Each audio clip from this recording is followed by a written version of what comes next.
अस्मद्गुरुपरमगुरून् यतिवरपूर्णौ शयामुनं रामं पद्माक्षनाथशरजित्शयनेशरमारमापतीं वन्दे वन्दे बृन्दावनजनं वल्लवीजनवल्लभं जयन्ती सम्भवन्तां विजयन्ती भूषणम् श्रीमान् वेङ्कटनाथार्य कवितार्केशरी वेदान्ताचार्यवर्यो मे सन्निधत्तां सदा हृदि प्रणामं लक्ष्मणमुनिप्रतिगृह्णातु मामकं प्रसादेति यत्सूक्तिः स्वाधीनपतिकां श्रुतिम्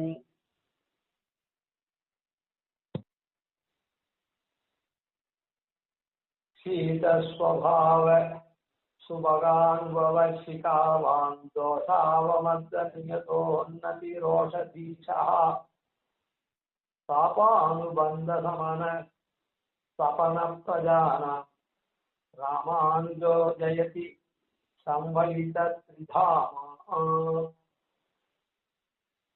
இப்போ இந்த இரண்டாவது பாதம், முதல் பாதத்துக்கு சீத சுபாவமும் சுபக அனுபவமும் சிகையும் உடையவரா இருக்கக்கூடியவர் ஸ்ரீபாஷ்யக்காரர் அப்படின்னு முதல் பாதம் சொல்லிட்டு, அதனாலதான் இந்த அனுஷ்டானம் உடையத்தினாலதான் அந்த தத ஞானமும் இருக்கிறதுனால இது ரெண்டும் சேர்ந்து ஆகர்ஷணானி நிகமாந்த சரஸ்வதி நாம்னு அவருடைய ஸ்ரீசுக்திக்கு பெருமையை கொடுக்கக்கூடிய இருந்தது. அதுக்கு இந்த அனுஷ்டானமும் பிரதானமா, ஞானத்தை மாத்திரம் இல்லை, அனுஷ்டானமும். ரெண்டாவது உச்சாடனானி பகிரந்தர உபப்ளவானாம் அப்படின்ற பகி சரீரம் ஆத்மான்றதும் ஆத்மா சுதந்திரன் அப்படின்னு உள்ள இருக்கக்கூடிய பகிரந்தர உபப்ளவம், இது ரெண்டுத்தையும் வெறுட்டி ஓட்டுறதா இருக்கக்கூடியது அவருடைய ஸ்ரீசுக்திகளுடைய பெருமை அப்படின்னு. இதுக்கு பூர்வத்துல அந்த ஸ்ரீசுக்தி எதுன்னா கத்தியத்ரயம் நீங்க சொன்னோம். அங்க சன்மந்திர வித்து அப்படின்னு, அதான் சன்மந்திரமா இருக்கக்கூடிய நம்மெல்லாம் சத்தாகக்கூடிய மந்திரத்தை அவர் அறிந்தவரானதுனால இந்த மாதிரியான கிரந்தங்கள் பண்ணி ஆன மாதிரி நமக்கு சன்மந்திர வித்து சம்யமினாம் நரேண்டா சம்சார ஜிம்மகமுகைஹி சமுபஸ்திதம் நகா அப்படின்னு சொன்னார அந்த மாதிரியான இதை நமக்கு அருளும்படியா இருக்குது. அதுக்கு பெருமை அவருடைய ஸ்ரீசூக்தியினுடைய பெருமை பகிரந்திர உபப்பலங்கள்லாம் ஓட்டக்கூடியதா இருக்குது. அப்படி அது எதனால வருது அப்படின்னா இவருடைய குண விசேஷம்.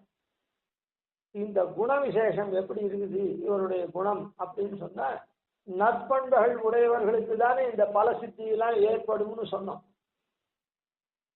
அதாவது பூர்வத்திலே சொன்னோம், இப்பத்தும் வல்லார் அப்படின்னு ஆழ்வார் சொல்லி அதுக்கு மேல ஒரு பலனை சொல்றாருன்னு சொன்னா அது அனுஷ்டான பர்யந்தம் உடையவர்னு அதான் அந்த பலன்லாம் வரும்னு சொன்னனே. அந்த மாதிரி இப்போ இவர் என்ன குணத்தை கொண்டிருக்கார் அப்படின்னா, தோஷாவமர்த நியதோன்னதிரோஷதீசா. தோஷாவமர்த தோஷ அவமர்த, அதாவது நம்முடைய தோஷங்கள் இருக்குதே அதை ஒழிக்கிறதுக்கு அதை அவமர்த்தம் ஒழிக்கிறவரா இருக்கார். தோஷாவமர்த நியதோன்னதி, நியதமா உன்னதி பெரும் உடைய ரோஷதீசா. ரோஷம் அதாவது உன்னதமான பெருமையை உடையவரா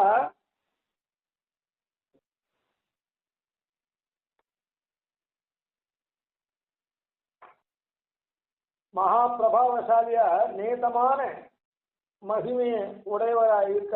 எப்படி? ரோஷதீசா, அதாவது இதை ஒழிக்கணும்னு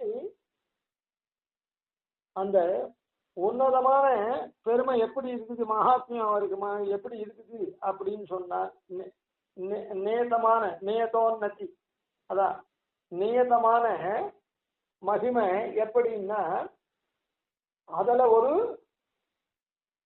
தீவிரமான எண்ணம் ரோஷம். ரோஷம்னு சொன்னா அதாவது தான் கொண்ட முயற்சியில விடாப்பிடியா இருக்கிறது தான். ஒண்ணுத்த ஒழிக்கணும் அப்படின்னு தீர்மானம் பண்ணா அதுல அது விடாப்பிடியா இருந்து அதை பண்ணணும். ஏன்னா அங்க என்ன சொல்லிருக்குது, உச்சாடனானி பகிரந்த உபப்ளவானான்னு சொல்லுது. நமக்கு உண்டான புறமும் உள்ள இருக்கக்கூடிய உபதிரவங்கள்லாம் வெறுக்கக்கூடியதா இருக்குது இவருடைய வாக்குகள் கிரந்தங்கள் அப்படின்னு. அதான் இவர் என்ன பண்றாருன்னா, நியதோன்னதி தோஷாவமர்ந்த நம்முடைய உள்ளும் புறமும் உள்ள உபதிரவத்தை அந்த தோஷங்களை வெறுக்கக்கூடியவரா இருக்கார். அது அது எப்படி, அதான் தோஷாவமர்ந்த நியத உன்னதி ரோஷதீசா, உறுதியான பெருமை மிகுந்ததான அப்படியே அந்த நிலையான எண்ணம் அந்த அந்த காரியத்தை பண்ணாத விடுறது இல்லை அப்படின்னு சொல்லி, அழிக்காத விடுறது இல்லைன்னு. அந்த குற்றங்களை இந்த இடத்துல ஒழிக்கிற விஷயத்துல உறுதியான பெருமையுடைய ரோஷம் அவரிடத்துல இருக்குது. அதை பண்ணியே தீரணும், அதை ஒழித்தே தீரணும் அந்த மாதிரியான எண்ணத்தை உடையவர். ஜி ஈஷா ஜியஹா ஈஷா வீஷா, அதாவது அந்த ஞானத்துக்கு அந்த ஞானத்தை உடையவர்னு அர்த்தம். அந்த ஞானத்தை எப்படி உடையவர், ரோஷதீஷா, அதை பண்ணியே தலை கட்டியே தீரணும், அதை ஒழித்தே தீரணும் அப்படின்னு அந்த ஞானம் இருக்குது. ஒழித்து தாழ்றது அது உறுதியாகவும் இருக்குது, அது பெருமையுடையதாகவும் இருக்குது. ஏன்னா இத்த அழிச்சாக்க விஷத்தை ஒழிச்சாதானே நல்லதா இருக்கும். அதாவது கெட்டதை அழிக்கிறதுன்றது பெருமையான காரியம்தான், நல்லதை அழிக்கிறதுன்றது தான் கீழ்த்தரமான காரியம்.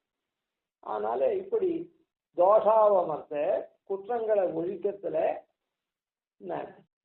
நியத உன்னதி நியதமான பெருமையுடையதான ரோஷ தீஷா, ரோஷன் உள்ளவராகவும் இருக்கார். அதாவது விடாப்பிடியா செயல்படுத்தக்கூடியவராகவும் இருக்கார். அந்த மாதிரி எண்ணத்தை உடையவரா தீஷா ஜியஹா ஈஷா ரோஷ தீஷா அப்படி. அதனால இப்போ அந்த ரெண்டாவது அங்க சொல்லிட்டே உச்சாட்டனான் பகிரந்திர உபப்ளவானான், அதுக்கு அந்த சன்மந்திர வித்தா இருக்கிறதோட கூட மாத்திரம் இல்லாம தோஷாவமர்த்த பண்ணக்கூடிய ரோஷதீசனா இருக்கார் அப்படி. இதுல இன்னும் சில விசேஷங்கள் இருக்கு, விசேஷாம்சம். இதை முடிச்சுட்டு அதுக்கப்புறம் அந்த விசேஷாம்சத்துக்கு தனிய போகும். தாபானுபந்த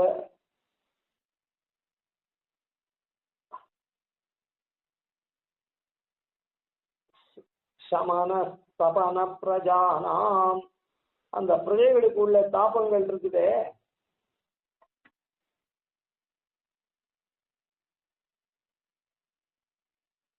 அதாவது தாபங்கள்னா தாபத்ரயம், ஆத்தியாத்மிக ஆதி பௌதிக ஆதி தெய்வம் அப்படி தெய்வீகம்.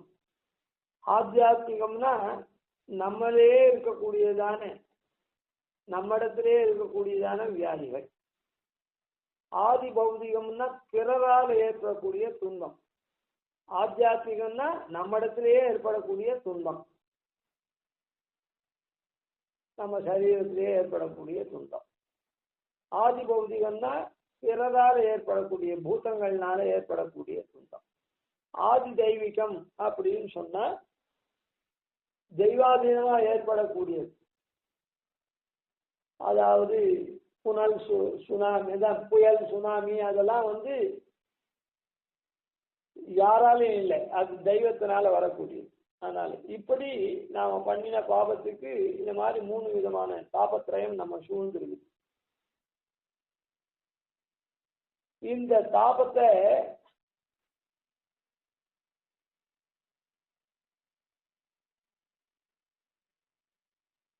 இந்த தாபானுபந்த அனுபந்தம் அந்த தாபத்தினுடைய தொடர்ச்சியை சமனம் பண்ணணும்.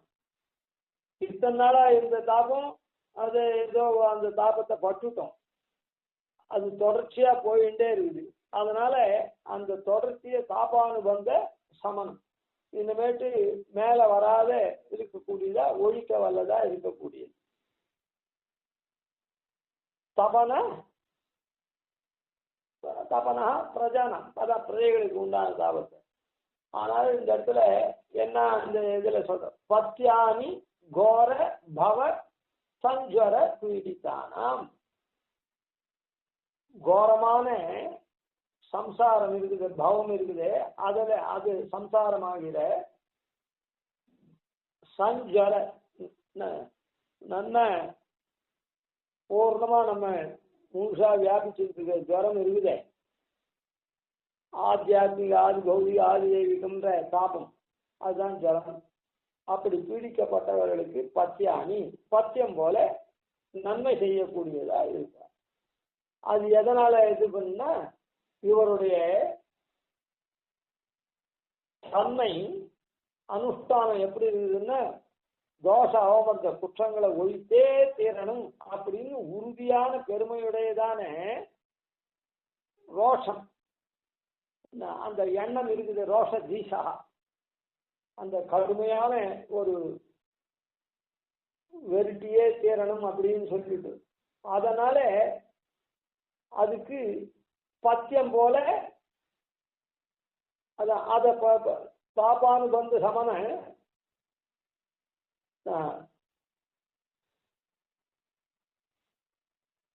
ஆமா சமன தபன பிரஜானம், அந்த ஒழிக்க வல்ல தபனகம். இவர் என்ன பண்றார், அதை ஒழிக்கிறதுக்கு இந்த இடத்துல என்ன பண்றார், அதான் அங்க நாதசேஷமினாம் நகரஸ்மி ஜாலைஹி, நம்முடைய உள்ளுக்குள்ள இருக்கிற அழுக்க நகத்தினுடைய ரஷ்மினால போக்கடிச்சு, அதுக்கப்புறம் கராம்பூஜேனா நமக்கு கரத்தினால அனகமான சித்திரத்தை எழுதுறாருன்னு சொன்னபோது, அந்த மாதிரி இருக்கிறதுக்கு என்னன்னா இவர் நம்முடைய தாபத்திரயத்தை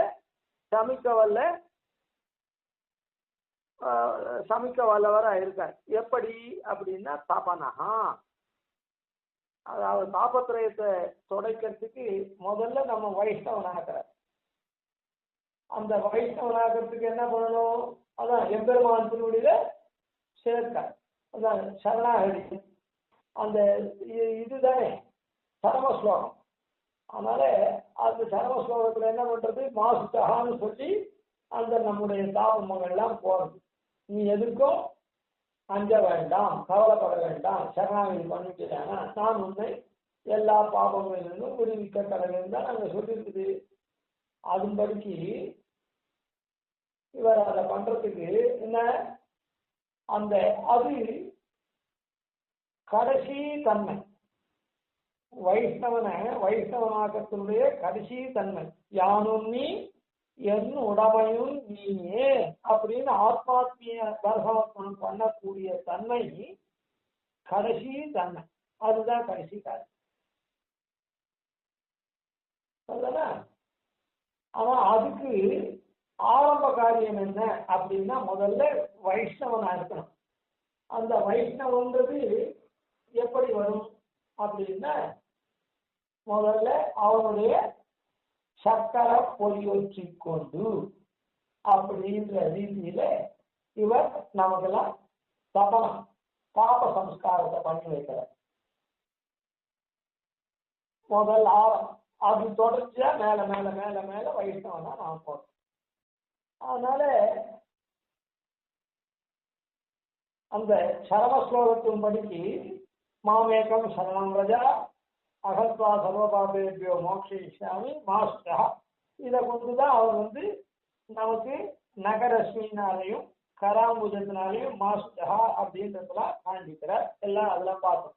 சரி, அந்த மாதிரி இவருடைய கிரந்தம் எப்படி அதை இது பண்றது அப்படின்னு சொன்னா பத்தியானி கோர பவ பஞ்சர பீடித்தானம், அப்படி அது அமையறதுக்கு இவர் எப்படிப்பட்ட அனுஷ்டானத்தை உடையவரா இருக்கார் அப்படின்னு சொன்னா தாபானுபந்த சமன தபனா பிரஜானாம். அதனால தபனா இவர் நமக்கு தாப சம்ஸ்காரத்தை பண்ணி வைக்கிறார். அதாவது வைஷ்ணவன ஆத்துக்கு முதல்ல விஷ்ணுவனுடைய சங்க சக்கர லாஞ்சனத்தை பொறிச்சுட்டு நான் விஷ்ணுவனை சேர்ந்தவன் அப்படின்றத வெளியில காட்டிக்கிறேன். அதனாலதான் இந்த தாப சம்ஸ்காரம் இருக்குது. அது ஒரு கால் இந்த தோல்ல பண்ணிக்கிறமே, அது மறைஞ்சி போச்சுன்னா திருப்பி கூட பண்ணிக்கலாம் அப்படின்னு சாஸ்திரத்துல இடம் கொடுத்துருக்கு. ஏன்னா அது வெளியில தெரியுது. இப்போதான் நம்ம கோவிலுக்கு போட்டு ஷர்ட் எல்லாம் போட்டு போறோம். ஆனா இன்னைக்கும் கேரள மலையாள தேசம்னு இருக்குது. அதுல திருவனந்தபுரம் அனந்தபத்மநாபம் எல்லாம் இருக்காரு. குருவாயூர் அனந்தபத்மநாபன்றது திவி தேசத்துல சொன்னேன். பிரசித்தமான ஸ்தலத்துல குருவாயூர் கிருஷ்ணன் சன்னதின்னு சொல்றாளே, அந்த சன்னதி அந்த கேரளா மொத்தமே அதுக்கு வெறும் இந்த பெரிய சன்னதி இருக்கிறது சொன்னேன். அந்த சொக்காயெல்லாம் போட்டு போகக்கூடாது, சாஸ்திரத்துல அப்படிதான் சொல்லியிருக்குது. அப்போ அதனால நாம இடுப்புல வஸ்திரம் முடிச்சுட்டு போகணும். அப்படின்னா அந்த தோல்ல இருக்கக்கூடிய சங்கு சக்கரம்னா எப்பவும் தெரியும். அந்த சங்கு சக்கரம் தெரியும் போர்வையெல்லாம் இல்லாததுனால. அது ஒரு நாள் மறைஞ்சு போச்சுன்னா, ஏதாவது சரீரம் வளர்த்து அந்த தாப சம்ஸ்காரம் பண்ணின வடு அது மறைஞ்சு போச்சுன்னா திருப்பி பண்ணிக்கலாம். இந்த தாப சம்ஸ்காரம் எப்படி முதல்ல அது வைஷ்ணவிகாரம் தான். அது எப்படின்னா இதுக்கு சொல்றேன். ஒரு லௌகிக் உதாரணம் உங்களுக்கு புரியுது. சில பேர்லாம் சில இடத்த சேர்ந்தவாள் இருக்கிறதுக்கு அதுக்கு என்ன பார்த்துக்கோ என்னமோ சொல்றா, எனக்கு அது புரியல. இந்த பச்சை குத்திக்கிறது அப்படின்னு சொல்லுவா. அதாவது அது போகவே போகாது. அது ஒரு தடவை எதையோ ஆசைப்பட்டு பச்சை குத்திக்கிட்டா அதுக்கப்புறம் நாம அதை வெறுத்தா கூட அதை போக்க முடியாது பொருள். அந்த மாதிரி யாரா இது பண்றா, எதுக்கு போட்டோம் அது எதுக்கா அந்த மாதிரி குத்திக்கிறான்னா, ரொம்ப சுலபமா நான் அந்த இதை சேர்ந்தவன், அந்த மனுஷனையோ இல்லை அந்த அந்த ஏதோ அந்த குருவையோ இல்லை இந்த நடிகருடைய ஃபேனா இருக்கோ என்ன காண்பிக்கிறதுக்கு அது மாதிரி குத்துக்கிறாங்க சொல்றேன். அது மாதிரி இது வைஷ்ணவ சின்னம்.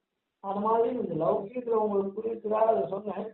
அதனால இவர் என்ன பண்ற, நம்முடைய தாபத்திரயத்தை ஒழிக்கிறதுக்கு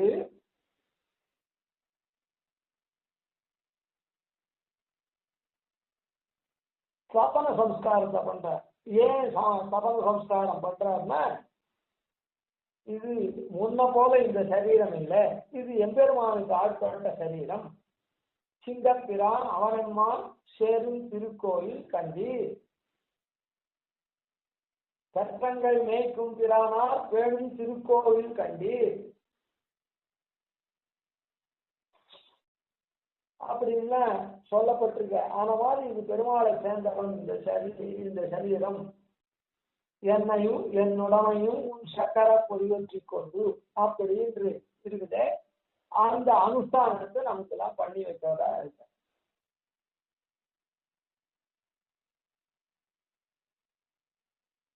பாபானுபந்த சமன சபன பிரஜானாம்.